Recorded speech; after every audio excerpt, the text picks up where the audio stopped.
নজর রাখবো পরবর্তী সংবাদে। শহরতলির লঙ্কামুড়ার আলপনা গ্রাম এবং এই আলপনা গ্রাম সেজে ওঠে আলপনার মধ্য দিয়ে এবং সাজিয়ে তোলা হয় পুরো গ্রামকে পৌষ সংক্রান্তি উপলক্ষে।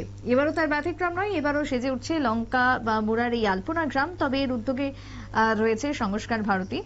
সংক্রান্তি উপলক্ষে চলবে মেলা এবং তারই প্রস্তুতি এখন প্রতিটা ঘরে ঘরে। প্রত্যেকটা বাড়ির দেওয়ালকে রং তুলিতে ফুটিয়ে তোলা হচ্ছে একেবারে অন্য মাত্রায়। কি বক্তব্য উঠে আসছে আলপনা গ্রাম থেকে সংশ্লিষ্টদের, শুনুন।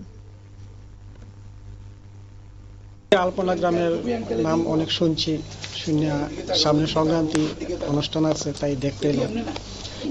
পত্রিকা তো দেখলাম নতুন করে চলছে, তারা আলপনা আঁকা টাকা, সেটা দেখতে এলাম। মকর সংক্রান্তি উপলক্ষে আমরা তো সময় উঠানে উঠানে আলপনা করতাম।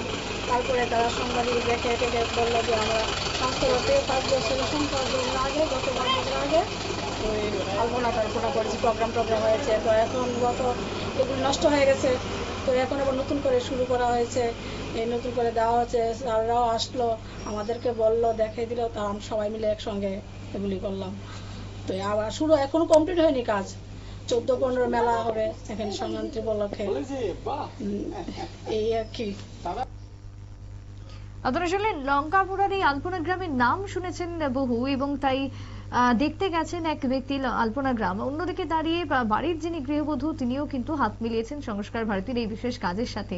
কারণ প্রত্যেক বছরই তারা তাদের বাড়িকে সাজিয়ে ওঠে, কারণ সংক্রান্তি মানেই আলপনা দেওয়া, সংক্রান্তি মানেই নানান রকমের লুট, নানান রকমের তিল্লাই পিঠে কদমার মেলা। তাই সবকিছুর সঙ্গে আলপনাও এবং বাড়িকে সাজিয়ে তোলা হচ্ছে অন্যতম এখন আকর্ষণের কেন্দ্রবিন্দু আলপনা গ্রাম। সেই আলপনা গ্রাম সেজে উঠছে মকর সংক্রান্তি উপলক্ষে। ছোট্ট বিরতির পর ফিরবো, সঙ্গে থাকুন।